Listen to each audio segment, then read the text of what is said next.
What if I told you zombies are real? I just wanna be a boss, but the bullshit throwing me off. I turn my headphones up and get lost and I'm gone.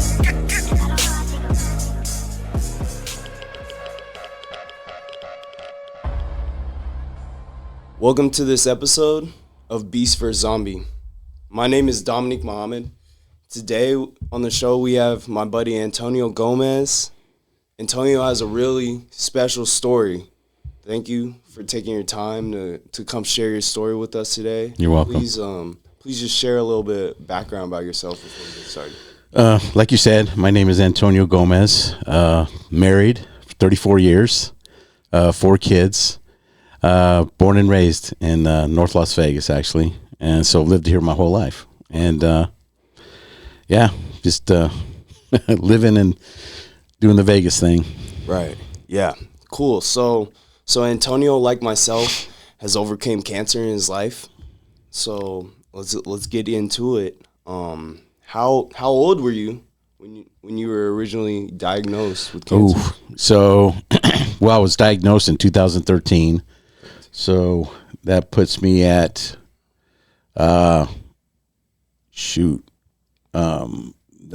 30, 34, 30, 47. I was like 47 when I was diagnosed with prostate. Okay. Prostate cancer, yeah. Yeah. Sorry, math is a little fuzzy. But No, it's okay. That's totally fine. So that's crazy. I was 19, right, when I was diagnosed with cancer. So what showed you that you had cancer? What made you go to a doctor? How did you find this out? So it's kind of funny that, so with the job that I had to do a yearly physical. And so as part of, I'd go in the 1 year that I went in 2013, the nurse, because I was already in my 40s, and the nurse had said, hey, do you want to do a PSA, which checks your prostate health, basically, see where it's at. And I said, yeah, you're over 40. Like, okay, I'm already 40, whatever, 7. Right. And for whatever reason, I said yes, but it was going to cost $25. Okay. I'm like, normally I would say, no, forget that. Pay no 25. But they checked, did the test, and it came back. My PSA was like in 6. Okay. So they originally told me that your PSA should be between 0 and 4. Mm-hmm. So it was elevated. Right. So they say, well, you should go get that checked out. Okay. So that's initially how I found out. The nurse just one day said, hey, you should take this test. Yeah. And I said, okay.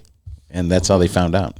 And so started it. Did you feel anything? No, not at all. No symptoms. No, my prostate wasn't enlarged. I went to the doctor, the urologist, and they have to do a digital exam, which is not fun. It's just like they put on the glove and and have to bend over and they check you, right? Right. My prostate wasn't swollen. I didn't have any kind of symptoms other than the PSA was high. Okay. So he checked it again, and it was still like 6, 7 range. Yeah. And he said, well, the only way we know for sure is if we do a biopsy of your prostate. Mm-hmm. And so I was real hesitant, and I said, nah, let's see if the PSA will go down, after a while or whatever. Yeah. And so a few months went to my next appointment, and it still was elevated. Right. So we had to do the biopsy. Yeah. Yeah. So that was not fun. I know you had said about what you had gone through. Uh-huh. And so I don't know if you want me to go into that part. It's kind of crazy. You can share whatever you like. So for me, when I was initially getting diagnosed, like they did a biopsy on my lymph node in my neck. I have like a scar right here. Yeah. Right. They used the same scar multiple times to put my port in, but this was originally where they did the biopsy. And even recently, I got another biopsy done. Probably the worst biopsy I've ever done, though. I had to do like a bone test. They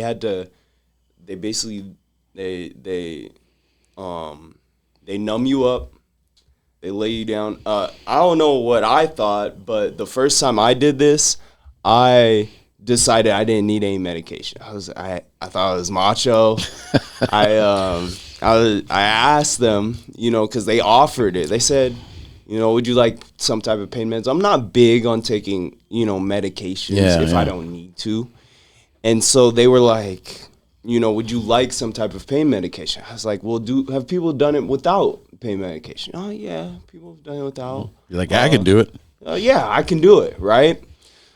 So I go, I'm getting the procedure done. And so basically they take a really long needle, kind of screw type of thing. They get into your back, and they have to kind of screw into your bone. Ooh. Once they poke down to your bone, then they're basically scraping out cells from your bone. And so you can numb everything, but you cannot numb the bones, right?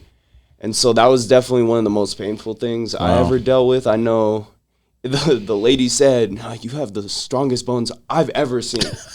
So I guess, I don't know, it's good or bad, whatever. But so she actually had to retry multiple times, opposed to just getting the sample the first time.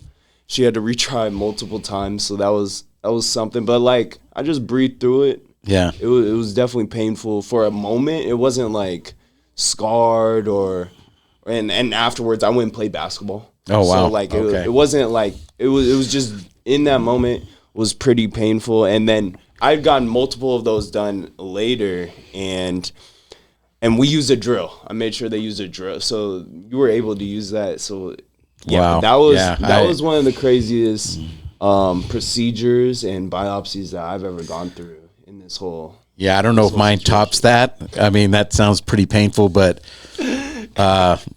mine is embarrassing and painful. Well, it was painful, but not too bad. So in order to do a biopsy, so you go into the room and then you lay on the table in like a regular medical room, and you're sitting in a fetal position. Yeah. And so they got to go up your rear end, you know, with a probe. Right. And so they take 12 samples of your prostate. So they go in there and you hear this click, and that's a sample. And you're like, oh, it's a pinch. They actually numb that area. Yeah. So, but you still kind of feel it. But they had to go in 12 times. Wow. So you go in, click, and that's one. Click, two, so 12 times. Keep doing it. So they sent those away, and they came back, and he said, yeah, hey, 2 of the 12 came back cancer. And he even said, man, I was shocked. And so like, well, you're shocked. I'm shocked. You know, so now 2 of the 12 are cancer. So long story short, now I got cancer, right? And but you got cancer regardless. But they said, well, if you're going to get cancer, get prostate cancer, because it's really slow growing. You know, people die of other things, and then when they die, they find out, well, they had prostate cancer too. So they die of other things and don't even realize they've had prostate cancer, right? I see, okay. So they said less than 5% turns aggressive, right? Oh, wow, so I'm like, okay, so you got a good chance. It's not going to do anything. So they did what they called active surveillance. All right, let's do just the regular checkups. We'll check your PSA. We'll check, make sure your PSA isn't starting to go up and nothing's changing. So I actually was doing that for like about 3 years. And finally my PSA started growing. And so they said, okay, well, let's see what it's doing. Let's do another PSA. But it's not a regular, they actually, where I had to lay on the table again, and they went up through my rear to check, but they actually could see it on the monitor on the screen. And this is kind of funny, but not. So I'm sitting there in a fetal position, and they're up my rear, and the computer or the monitor wasn't working. So they're like trying to get it going, and I'm sitting there with this thing up me, and just like, okay, man, let's get this thing going. So they're like, oh, man, we can't get. Do you want to come back? And like, no, dude, I'm here. I'm on the table. Let's do it. So fix that thing. Yeah. And so they actually got it going. And but the thing is, they took the whatever probe, they took it out in the meantime. Okay. So now they had to go back up again. Yeah. So they did the biopsy again, and they said, yeah, it looks like it's starting to move faster, more aggressive. So obviously I either do radiation on the prostate, or we just remove the prostate. So I chose to just remove it, have the surgery to have them remove it. I think they did an awesome job. It was robotic. So they don't ask me how that worked. I just know I had, like, on my stomach area, there's like little cuts where the whatever robotic thing they used. So and I wish I could remember the doctor's name. I should. But so they did that, remove the prostate. And so when they removed the prostate, they checked the prostate to see, check it. And it looked like it started to travel outside the prostate. So it's like, well, now we don't know if some of it escaped into your body. So let's radiate that area. Because it didn't look like it was just starting to come out. And so, because there's a tube, I wish I could remember the name of the tube, that it looked like it was traveling down. So let's make sure that it's not anywhere else. So let's do radiation. Like, okay. So I found this place. I didn't find it. Actually, a friend of mine recommended this place called Cancer Treatment Centers of America. It's located in Phoenix, like in Goodyear. And so I decided to go get treatment there. Heard good things about it. Well, during that time that I was going through my thing, that was 2016. So 3 years later, my sister gets diagnosed. Wow. Yeah. So she gets diagnosed with cancer. They're going to do surgery to try to remove it. So she goes back into the operating room. They said, okay, it's going to be about 10 to 12 hours of surgery. Okay. The doctors come out in an hour. Like, okay, is this good or is this bad? They said, yeah, it's really bad. We had to close her up because there's no way we could, it's just way too delicate. We're not able to do it. So they closed her up.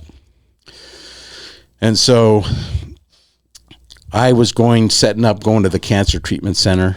And so I told my sister about it.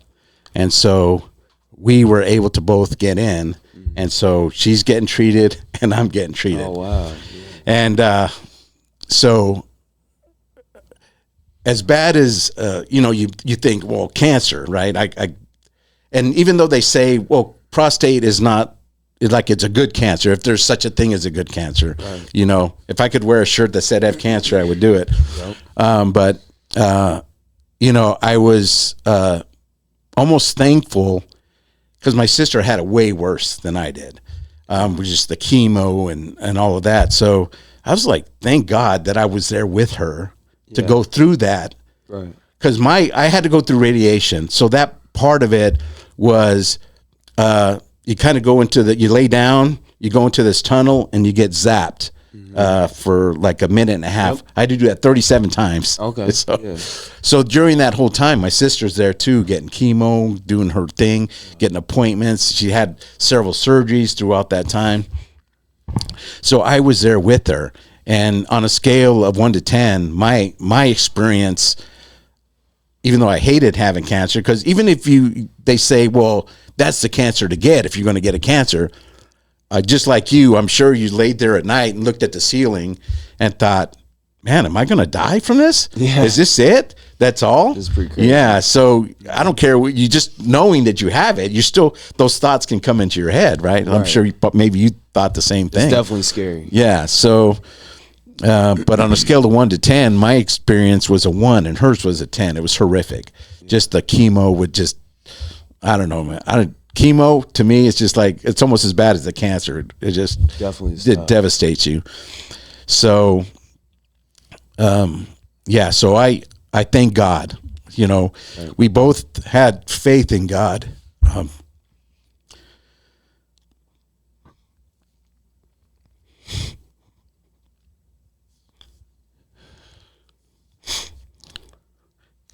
It sounds silly, right? Right. It sounds silly that I thank God that I had cancer.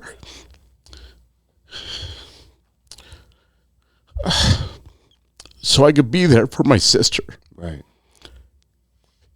It's because if you've ever gone through a hard time, because you talked about when you were going through it, like the first time,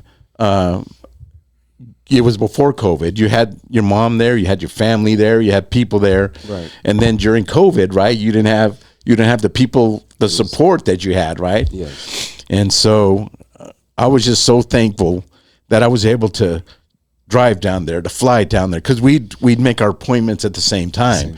So we'd be able to get treatments. I had to stay down there actually for 3 months. And so she would fly in. I rented an Airbnb kind of house for 3 months. And so when she would fly in to get treatment, she would stay with me. Yeah. And so I would go with her to her appointments and be there with her. And so during the whole time, even when I was done, we still tried to go down with her and be with her. And so, like, again, I say it to people, it might sound silly, but I thank God that I was able to go through with her. So. Yeah, I mean, I agree. Cancer is really tough, but, I thank God that I was able to go through it. And there is a lot of positive that has come from going through it and where I'm at now. And being able to go through that, I think everything happens for a reason. I don't think there's coincidences. And I think that, that's just what I was meant to go through. Yeah. And that, and I'm blessed to be here and to have gone through that. And so how did the rest of your family deal with, your news, you and your sister, going through what you guys had going on at the time? Yeah, just above and beyond, If you could give out medals, I would give out medals of honor, you know what I mean? Yeah. They just went above and beyond and support and caring and, just coming down to, because the cancer treatment center was in Arizona. I think I said that. Mm-hmm. So we would go down and, support, they would support me, support her. Yeah, they were great. And so thankful that we had that, because there's some people, my sister and I think one of the times we were down there, we made we got a bunch of just get well kind of cards, and we went around, and it was her idea, and we went around to all the patients with their we put some inspirational kind of notes, hey, we understand kind of thing. Yeah. And so we'd go around and we just hand out these cards, not money or not, but just knowing, because some of them, they were there by themselves, and going through something like that is pretty tough. So, very tough. Yeah. So, but that's how my sister was, she was just, she was a blessing to people down there, because she knew what she was going through. And so she understood what they were going through. And she just, even during those hard times, she was giving of herself and giving to all of them. And man, she just made friendships, and she would just strike up conversations with people, right. And just in the waiting area, and what do you have? What's going on with you? And, right. and she made it about them and not herself, Right. And so totally inspirational. Yeah. So that was a blessing. And like you said, I think it was for a reason. Right.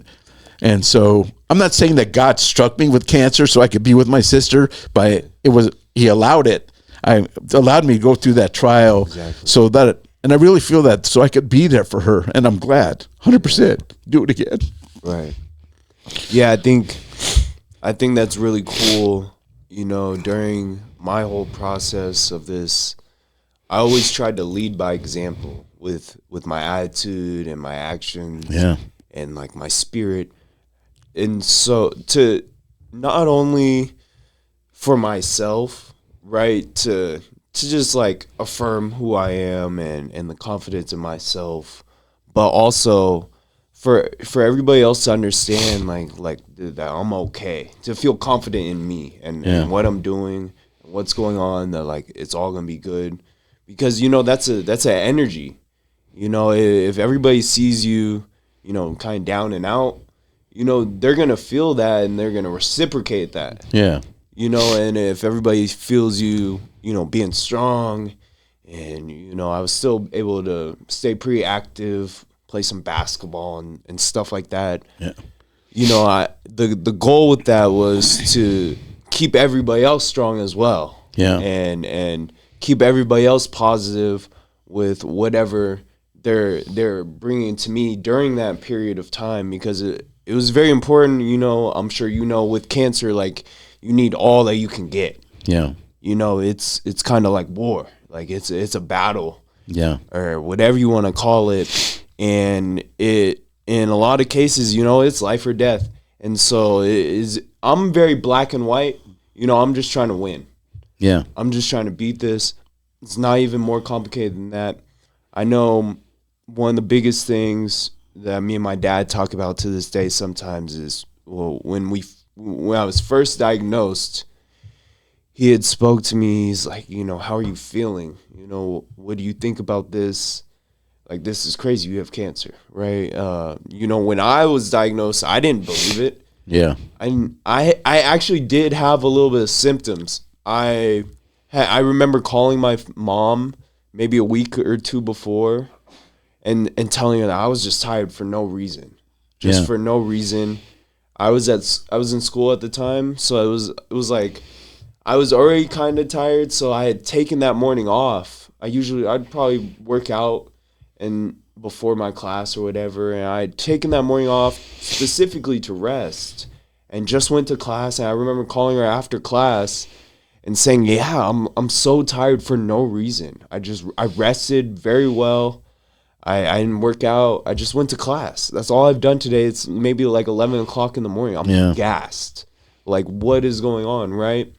And I go to my chiropractor at the time, and I have a knot in my neck. Well, I think is a knot in my neck, and it's actually my lymph node is swollen. My chiropractor tells me he can't do anything about it. I'm like, I have a knot in my neck. I need you to rub this out. He's like, I can't rub this out. You need to see a doctor, right? And so, whatever. Long story short, I get diagnosed with cancer. When I first saw the urgent care, this is not even like an oncologist. We're just like at an urgent care for my insurance. He's like, "Oh, you have cancer." Yeah, like, they straight up said that. Straight up, like, wow. I cannot diagnose you. We have to do tests to confirm this. But he knew right off the bat and was able to pretty much tell me without really knowing that I had cancer. And like I said, my dad and I had a conversation. And, my attitude with this was, like, I don't know what this is or what we need to do, but I just have to beat this. Yeah. Like, we just have to win. And that was my mindset, I think, through the whole thing. I think that helped 100%. Everybody. Yeah. I think that helped myself through this whole process of just like staying strong and overcoming this. Yeah. Totally. I think the defeatist attitude, I mean, you already start spiraling from that point. Right. Yeah. So 100%. You got to have that positive attitude, and again, go back to my sister. She had that. She gave it to me. Yeah. And they told her, that like mine, was radiation, boom, and 37 treatments of radiation, and they have this bell that you're done with treatment. Yeah, ring the bell, and so I was able to ring the bell, and so. With my sister, though, they told her it's just going to keep coming back. I mean, I don't know how many surgeries, they would open her up and her, just expose her insides and do what they call a chemo wash. Basically, they're just like, I imagine they literally have a bucket of chemo and just throw it on everything and try to cover every part of every area to just kill this thing, right? Right. So I think she did that twice, and or once. I can't remember. Anyway, so we're thinking, okay, this is going to be it, right? And no, it came back again, and it just kept coming back, and she kept fighting, man. She lasted 5 years, so and passed away a couple of years ago in 21. Okay. And so, but even all the way to the end, man, hey, you know, I still want to do this. Hey, we're going to do this, and we're going to, you know, always looking to the future. Yeah. And I'm like, man, I hope we do those things. I hope we make it. But yet, we could see her physically just whittling away and just becoming less and less and less. And at some point, you're just like, Lord, I hope you just free her from this agony, you know, because it's painful to watch, to see her in pain and suffering, you know. Right. And again, I think my cancer was a 1 on a scale to 10. Hers was 10, just the way what she went through, but just the attitude and the positivity that she had, you know, and she trusted God, that God was going to take care of her. And so 100% believe she's in heaven, and I hope to see her there one day. Yeah. Yeah, I think that's big. I think mentally is just a big part of it, and just having faith in what we believe in. Yeah. And understanding, you know, just being able to be confident in whatever you believe in. Yeah. Man, so what did you lose your hair during any of this process? No, like I said, she did, but mine, because you just did. I just did the radiation. Yeah. Yeah. They basically they target the area they want. They put like a little tattoo, kind of like a pinpoint. And so they just lay me down on kind of like drop my water. They just lay you on a bed, kind of like going through an MRI tunnel kind of thing. Yep. And so they put me in, and so I'm claustrophobic to the hilt, especially MRI tunnels. Yeah, I can't handle that, man. So, but man, 37 times going in, and it wasn't as bad. It was a little more open, but still, man, you're like in this tunnel, and you can't move. If you moved, which I did one time, I had an itch or something, and I moved. Sorry, Mr. Gomez, you moved. We're gonna have to start over again. Oh my gosh. So yeah. I did that one time, never did it again. I'm like, you have to stay absolutely still. Yeah. So. Wow. So I've done a handful of radiation. I guess one time.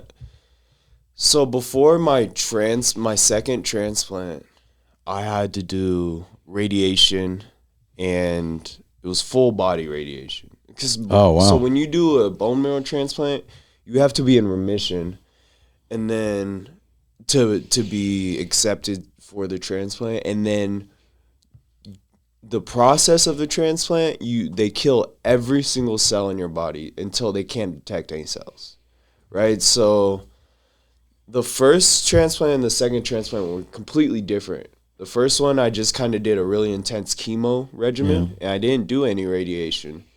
And the second one, I did chemo and full body radiation. And so I remember I remember being in a tube and getting the radiation. So what's a full body radiation? I mean, what is that? They just I don't even remember if it might not have been in a tube. It might have just been open, and they just kind of zapped my whole body. Really? I think I just had to stand there, if I remember correctly. And originally, I had done some radiation because I had done the treatment and the chemo. I responded very well to the chemo or the initial treatment, and it went away. And then it came back like a little spot in my chest. So they were like, okay, let's do a little bit of radiation, like very low dose, to see if this will work. And it didn't work. But that I did radiation on my chest as well. Wow. At that point. I did a lot of chemo. Did you lose your hair? So there were points when I lost my hair. A lot of time my hair was just thin. I just cut it lower and it was just thin. But during both of the transplants, I went bald. Yeah. I lost my hair. I've been growing my hair out for like a year now again. Okay. Looks good. Yeah, thanks. Thanks. Yeah, I used to have way actually longer hair. Yeah. And and then I got cancer again. I had to cut it off, and Well, people would kill for those curls, man. So you're doing good. thank you. Cool, man. So, what do you think was some of the hardest things that you dealt with on this journey, and what do you think were some of the easier things that you dealt with in this whole process? I think the biggest thing, which I touched on a little bit, was the doubts, because you're not sure. You're not sure about what's going to happen. Okay, yeah, they say prostate cancer is the cancer to get, and but you still, like I said, you laid there in bed and you have these thoughts come in, invade your thoughts. Man, am I really going to make it? Am I going to die? Am I not going to see my kids grow up? So those things kind of, permeate, through your head. And so I really turned to a scripture in the Bible. It's Isaiah 26:3, where it says, "You will keep him in perfect peace because he trusts in you." And so that's what I try to focus on. Okay, God, I'm going to trust in you. I believe you're the one who created me. I'm going to put my trust in you. And, if I do end up, dying, then that's the way I'm going to go. If not, then either way, all praise to you. And so, but that's what I relied on the most, was just my faith, and that scripture really helped me a lot to trust.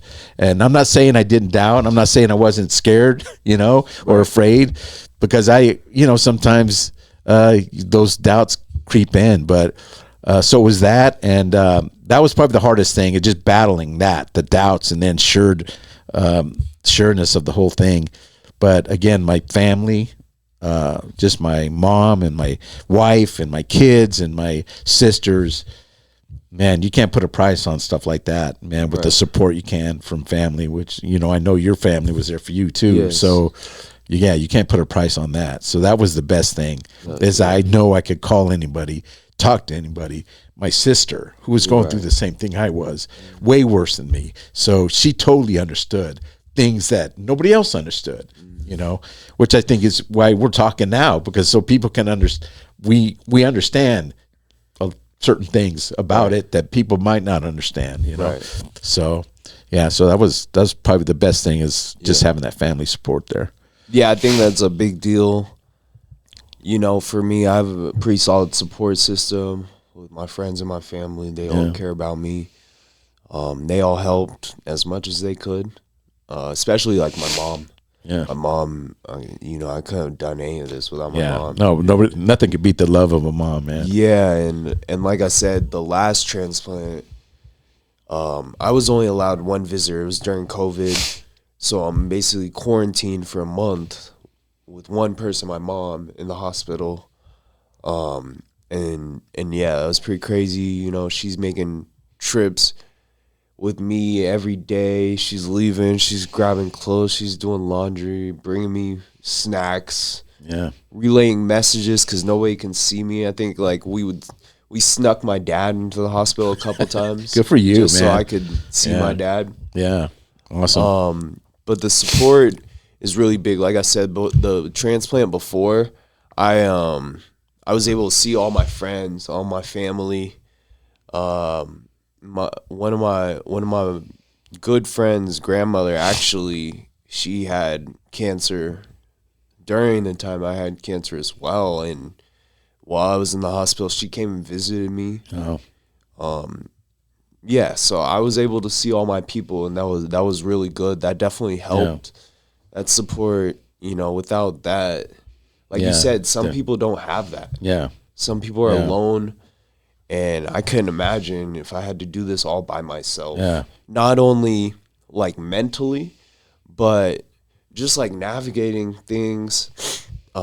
dealing with appointments, getting to and from Exactly, man. appointments, Like making phone calls, and scheduling, talking to doctors, understanding what's going on, and how I need to continue to move through my health plan.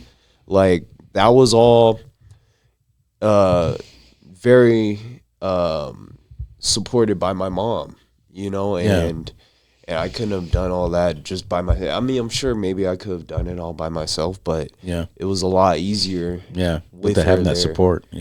So what was your experience dealing with doctors, dealing with like the medical field, and like, did you trust your doctors and what they had to tell you? Yeah, I had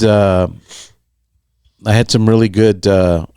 Like I said, initially when they did the prostatectomy, the doctor and I wish I could remember his name, but I give him kudos, man, because he actually taught the robotic surgery. He actually goes around the country and teaches it. Wow. And so that was the guy who did my surgery, and I hear kind of some horror stories about how people, after they've done surgery where things don't work right or this and that, but I feel like, man, it worked out really well. I was blessed for that. And then when I went to do my radiation treatment, it's weird, dude. I don't know how it would be now, years later, but when I almost felt like that was family, because you're seeing them all the time, these nurses and these doctors, and you kind of developed a relationship with them. Yes. And so they were awesome, man. I felt really like they were supportive too, along with my family and stuff. Right. So I was blessed in that way too, and along with my sister too, because we went to the same place. So that was I can't say a bad thing about it as far as how they treated us and just because bedside manner from doctors and nurses and stuff goes a long way too, because you kind of feed off that vibe too. Yeah. And so it was great in my experience. Yeah. That's really cool. All the nurses and doctors I've dealt with were really good at what they did. There was definitely some disagreements that I had with nurses, but like, right, I'm in like a very like frustrating moment as well. But all the service, especially like you said, you develop a relationship, you see them all the time. I think at one point I was doing a chemo treatment. I would fly back and forth I was going to UNLV here in Las Vegas, and every 2 weeks I would go back to fly to Oregon, and I would get a chemo treatment. I think it was actually an immune therapy treatment at that point. But every 2 weeks I would go back for like 2 years or something like that. I would go back and forth every other weekend. I'd see my nurses. Like you said, at the end, I get to ring the bell, and they're doing all of that with you. I'm in the chair, getting pumped with whatever chemo or whatever is in that IV for like 4 hours. Yeah. I'm sitting there, I'm asking them for snacks. I'm sharing what I've been doing. Yeah. They're sharing what they are going on. Yeah. And then when I got 2 transplants. Right, so when I'm in the hospital, you're just hanging out with them all day, right? Yeah, like sometimes my mom's not there, or all my people are not there. I'm just with the nurses. Yeah, right. Like overnight, my mom goes home and goes to sleep. Like that's where I'm living for that month, And so those are the people I see every day. Yeah, and that's a big deal. That definitely helped. They're good at what they do. Yeah, and I really appreciated that. In a lot of ways, they dealt with me at like some of my like weakest moments, and that was really awesome. Yeah, and thankful for people that have. I mean, I know their job's not easy, right? And when they come to work, I don't know whether they had a bad day or not, but man, when they come with that good vibe, a good attitude, and that positivity, that it brings you up too, right? So that really helps. Yeah, I really appreciated everybody's work on that, because that's just a vibration, just that helpfulness. They're very attentive. It's kind of I mean, it's kind of cool when you get cancer. Everybody's just trying to do everything they can and try to, you know, help you out. And, you know, that I think that's, I guess, fair. I think that's, you know, efficient, and I appreciated that a lot. It made the whole process, it made the whole process go way smoothly. Yeah, that's for sure. Yeah, cool. So, like, what do you have?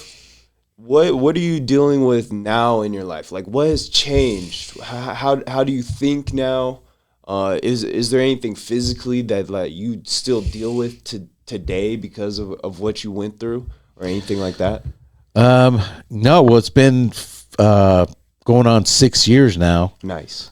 Since because I had the surgery in 16, did my radiation that same year.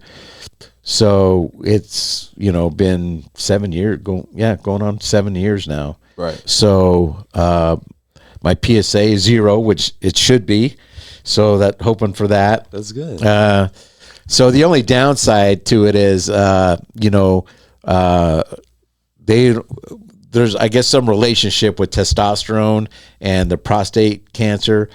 So I have very low testosterone. Okay. And so I guess there's natural ways to boost that, but I can't take a supplements or shot because they feel like that relationship between testosterone and the prostate, that it could reignite that cancer, those cancer cells. Yeah. So I would say that's a downside, you know? So it's kind of hard to sometimes get that energy going. You know, I go to the gym and believe me, there's a lot of things I could be doing, eating better, you know, and different things. But no, I mean, other than I've really had no, I guess, long-term effects from it. Right. I'm thankful. My PSA is 0 every time. Yes. I go to a checkup once a year now. Okay. And so, so I'm thankful. You know, I'm here with my wife and my kids, and hopefully I get run over by a bus instead of cancer. I don't know. I don't know if that's better or not, but so nothing, no really after effects of it. So from the radiation or anything like that. So I'm thankful for that. Yeah. That's all, man. Yeah, I've heard people struggle with stuff after they've had this kind of surgery and stuff. But I really have. For the most part, it's been good. Yeah, I can't complain, man. Right. I'm thankful. Yeah, I'm thankful to be here with you, man, talking about it. I really appreciate this. Yeah, so I don't have any type of residual anything going on. I still have this pore in my chest. Yeah. I actually am scheduled to get this taken out. Oh, awesome. So that's exciting. That's like the final step. I've had a pore in my chest before. I actually saved it. I have it on my dresser at home. But yeah, I don't have any residual things going on. I think the biggest thing for me is I just cannot get into shape like I used to be. Yeah.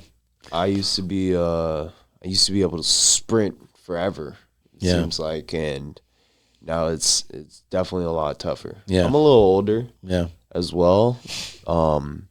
But yeah, that's something I'm working on. I've only been out of my last bone marrow transplant for like going on 2 years in April now. Yeah.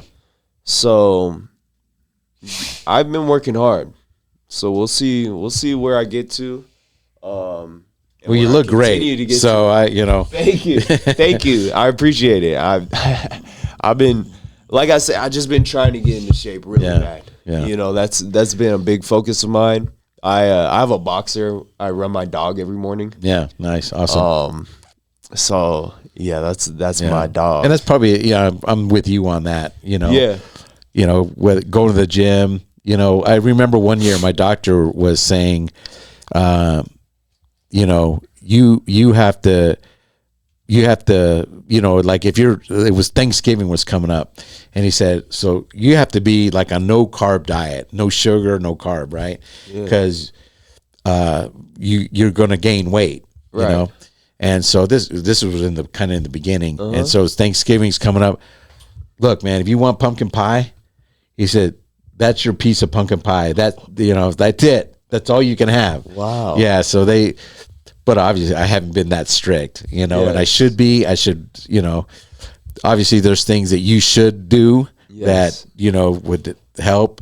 But man, I love pumpkin pie. I love sweets. I love to eat, which you can tell. But but I'm at the point in my life where I'd like, okay, I'm getting older. Like you said, I can't do the same things I used to do. So I definitely have my diet, going to the gym. Those things are in the process of, I'm working on too. So, so we both can be around for a long time. Yes. So. I love to eat. I went to Korean barbecue last night. Ooh. All you so now you make me hungry all over again right now. I love those spots, man. I love to eat. And going through this whole process, a lot of what helped me was eating. Now, you didn't have issues with your appetite after chemo and I did. I would get very nauseous. Yeah. And probably about like the first day you'd kind of be good because you're kind of on steroids a little bit still. The second day is when it really starts hitting you. I personally took a lot of like cannabis and would take a lot of specifically edibles. Like I would not smoke. Right. And I don't drink anymore. Well, how long did it take you to recover after you got your treatment? About a week or about a week. Yeah. Same with my sister. I would stay active. Like I said, I would play basketball even if I could only get 2 games in. Right? I might be gassed after 2 games, but I would get them in. And whoever was playing, they know. They know because I was out there. I had cancer, and we was getting busy at 24-hour fitness. Good for you, man. And that's good. But yeah, about a week, you'd be good again, and you feel good, and then you get a couple of days, and in 2 weeks you go. You got to go again. You got to go do it again. It's like a vicious cycle, man. But it was okay. Definitely staying active helped me. Yeah. Through the whole process, but food helped me, man. Food when I was and the cannabis, like I said, helped me with my appetite, helped me with my nausea. That was really the major side. Other than I was tired, right, because it's breaking down my cells, and by default you get tired, you have less energy. I was able to.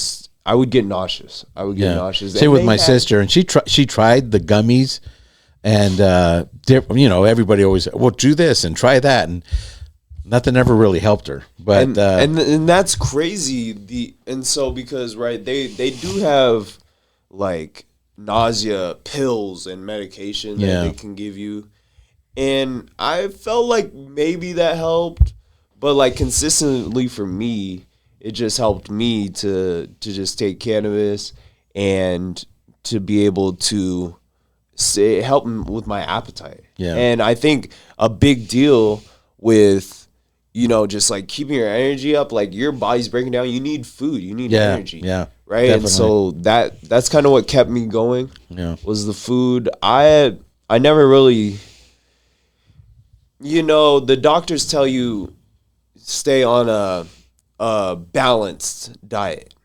whatever, they don't really give you any type of direction. I think I met with a dietitian. They basically said the same thing. Yeah. Which is interesting because there's definitely something to your diet that could help or not help and make some type of changes. And that's one of the things that like you can control. A lot of this stuff is out of control. That's one of the things that you can control. So I was always kind of curious. And I watch videos and have done research and have an understanding kind of diet. But, like, I've never really changed my diet. I've personally always, like, kind of weighed, like, 160, 165 and always just, like, ate as much as I could. Honestly, that's kind of like that's awesome, man. I've weighed that much in high school since high school, and so that's why I try to just eat as much as I can in general, and so that definitely definitely helps me and keep me going. I know, but there was one time where I was on a water diet. Oh wow. I was on a liquid diet. So like after my most previous transplant, your whole like your whole tract is like messed up, right? Your whole digestive like area is all messed up, and so you have to like let it regrow and heal itself. And so for part of that time, I was on a liquid diet. I could only drink Gatorade, water, and like chicken broth and stuff like that. So like that was probably one of the toughest times for me personally. Yeah, is just being in the hospital and eating their food. Yeah, right, and being on a restricted diet. Even after you get out of the hospital, you're still restricted. You can't eat out. So I actually, well, you're nauseous. You don't really have that much of an appetite, and so I have to eat all home cooked food as safety precautions. So like, even like my neighbor Stuart, man, I love my neighbors. He would cook me meals. Oh, awesome! My aunt, my uncle, my cousins, they would come cook for me, man. I really appreciate all that because everybody knows how much I love food. I love food, and that really speaks to me. And that's what you do with the people you care about. Yeah, you eat dinner with them. Yeah. You eat a meal with them. We've had friends and family that would stop by and drop off a dinner, and stuff like that. So, can't beat that support, man. The support is where it's at. Yeah. Cool. Well, that's all we have today on this episode of Beast vs. Zombie. Thank you for taking your time to share your story with us today. You're welcome. Man, your story is inspiring. I hope this shows everybody that not only can we beat cancer, we're just normal people, and that not only can you beat cancer, but you can overcome any type of challenges that you have going on in your life, and so I hope that's what people will get from this. Please make sure that you like, subscribe, share, comment below anything that you would like to see on an episode of Beast vs. Zombie, and thank you for tuning in. Be a beast. I just wanna be a boss, but the bullshit throwing me off. I turn my headphones up and get lost and I'm gone.